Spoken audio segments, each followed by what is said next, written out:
नमस्कार दोस्तों, आज की इस वीडियो में आप सुनेंगे संतोषी माता व्रत कथा। एक समय की बात है, एक शहर में एक राजा और एक रानी रहते थे।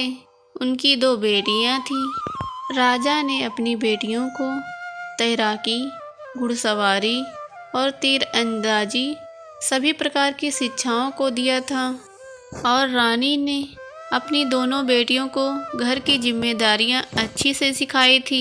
बड़ी बेटी चंपा और छोटी बेटी रूपमती थी।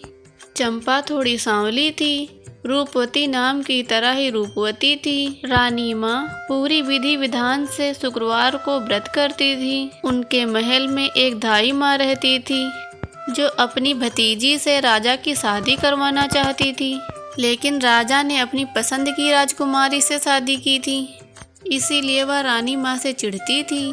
वह हर समय रानी माँ के खिलाफ सबके कान भरती रहती थी। चंपा कभी किसी की बातों में नहीं आती थी, परंतु रूपमती कई बार धाई माँ की बातों में आकर अपनी माँ से लड़ने लगती थी। एक बार एक राजकुमार का रिश्ता चंपा के लिए आया।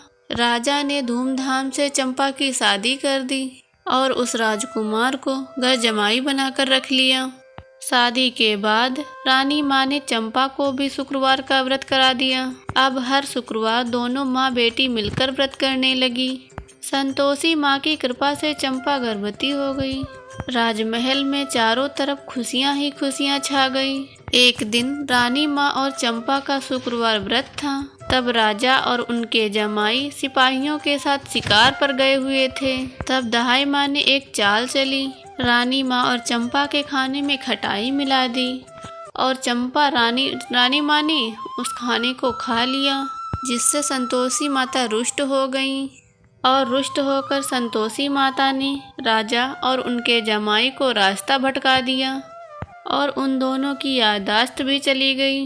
वो दोनों सिपाहियों से अलग हो गए और दोनों इधर उधर भटकने लगे। भूख प्यास से व्याकुल होकर वो दोनों बेहोश हो गए। उसी समय वहाँ कुछ साधु गुजर रहे थे। फिर वो लोग उन दोनों को अपने आश्रम में ले गए। सिपाहियों ने उन दोनों को खूब ढूंढा, पर वो नहीं मिले। तब सिपाही महल वापस आए और रानी माँ को सारी बात बताई। चंपा को जब यह पता चला तो वह बहुत रोई।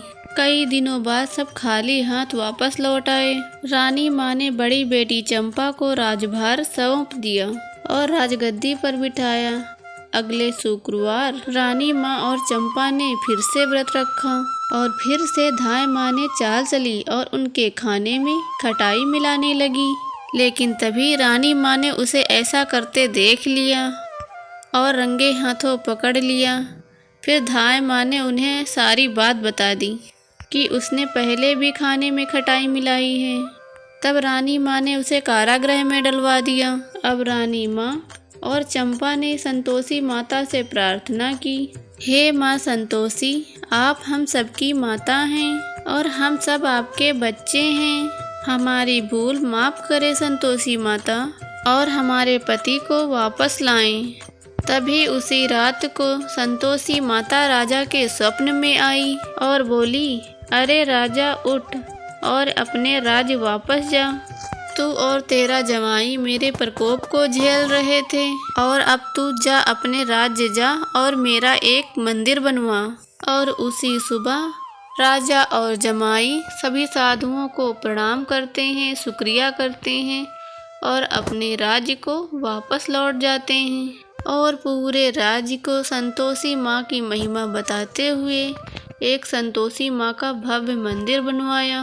रानी माँ ने चंपा के साथ मिलकर बड़ी धूमधाम से शुक्रवार व्रत का उद्यापन करा। चंपा को एक बहुत सुंदर पुत्र प्राप्त हुआ और महल में खुशियाँ ही खुशियाँ छा गई।